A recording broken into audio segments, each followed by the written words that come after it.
Good afternoon, everyone.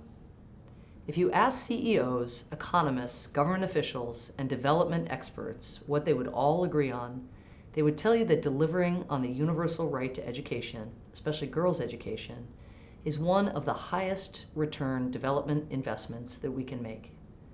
One recent study indicates that for every dollar invested into girls' rights and education, developing countries could see a return of $2.80.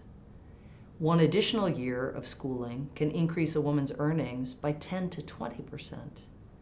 But it's so much more than just GDP.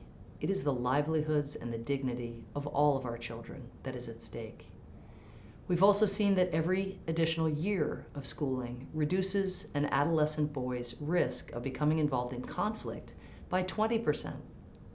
And over half of the reduction in child mortality worldwide since 1970 is linked to increased education among women of reproductive age.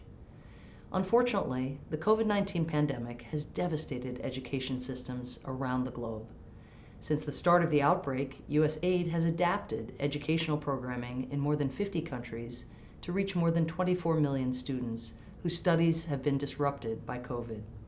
Still, despite our best efforts, we know that the confluence of the pandemic, persistent poverty, conflict, and climate change severely restricts girls, refugees, and internally displaced people from getting an education. That's why I'm pleased today to announce a new pledge of $37 million in funding to Education Cannot Wait, including a $14 million contribution from the State Department's Population, Refugees, and Migration Bureau. Education Can't Wait is an educational lifeline in dozens of crisis-affected countries globally.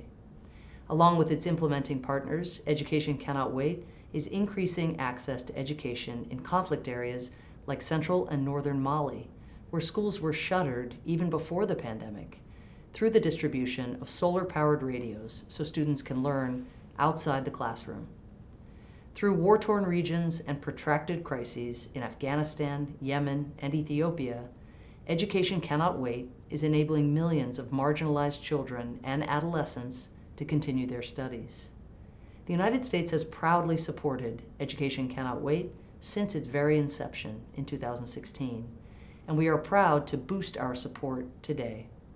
We look forward to continued cooperation to increase access to education, improve learning outcomes, and reach the most marginalized students, especially girls, refugees, internally displaced communities, gender and sexual minorities, and children with disabilities. Because we know when access to a quality education is equal, the results are clear.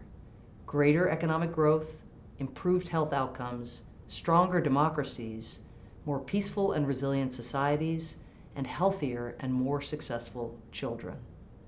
Let's make sure the world doesn't miss out on a generation of talent and potential. Thank you so much.